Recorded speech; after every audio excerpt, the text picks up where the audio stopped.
말씀은 예레미야 25장 11절입니다. 이 모든 땅이 폐허가 되어 놀랄 일이 될 것이며 이 민족들은 70년 동안 바벨론의 왕을 섬기리라. 그러므로 회복이다 라는 제목으로 말씀이 주는 교훈 함께 나누겠습니다. 예레미야 선지자는 이스라엘의 왕과 백성들에게 하나님의 경고의 메시지를 전하였습니다. 하지만 이스라엘은 듣지를 않았습니다.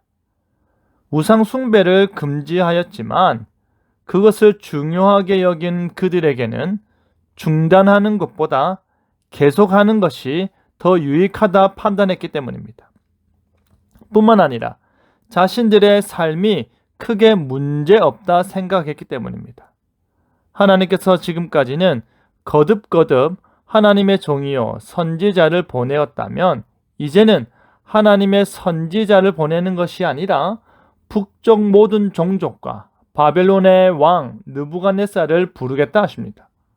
유다의 회개를 위해 보내신 선지자들을 향하여 자신의 종이라 말씀하셨던 하나님께서 이제는 유다의 패망을 위해 보내실 바벨론의 왕 느부갓네살을 하나님의 종으로 표현하시는 것입니다.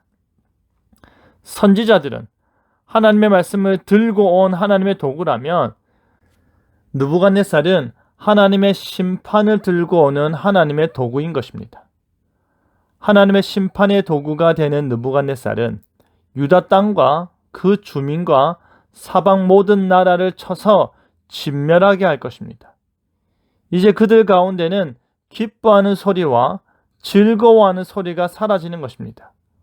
웃음소리가 사라진 나라가 되어 한숨과 슬픔과 아픔과 신음과 고통의 소리가 여기저기서 끊이지 않고 들려오는 것입니다. 그뿐 아니라 신랑의 소리와 신부의 소리도 없다고 합니다. 미래가 너무 불안하니 그 폐허가 된 땅에서 사랑의 결실인 결혼 자체가 사라져 버리게 될 것이라는 말입니다. 맷돌 가는 소리와 등불빛도 끊어진다 합니다.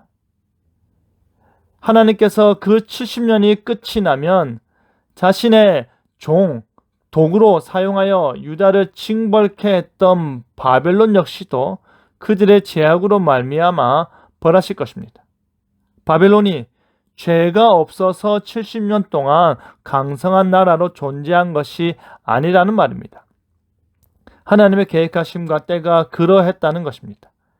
이스라엘의 죄를 물으신 하나님께서 이제는 바벨론의 죄를 물으시며 이스라엘을 회복시키시는 것입니다. 바로 여러 민족과 큰 왕들이 바벨론으로 자기들을 섬기게 할 것이라고 합니다.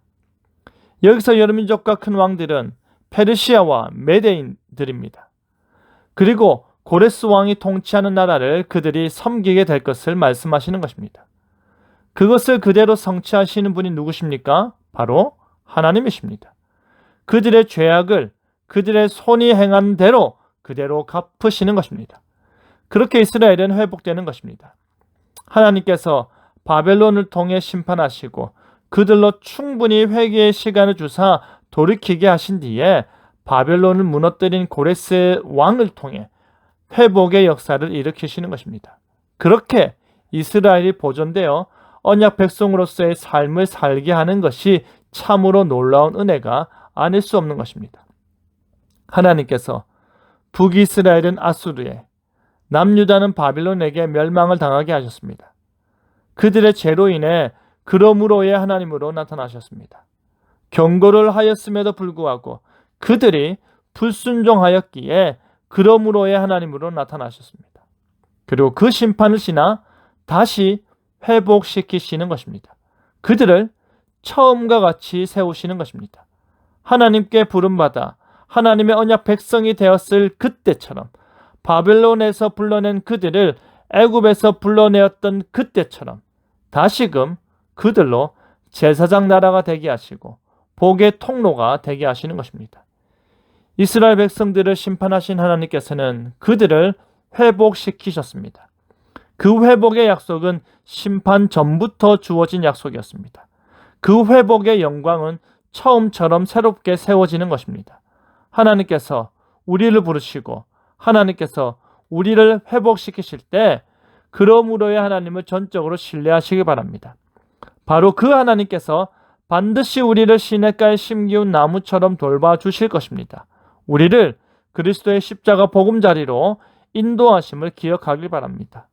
그러므로 회복이다를 믿음으로 고백하며 십자가의 풍성한 복락으로 살아가는 저와 여러분 되기를 간절히 바랍니다. 아멘.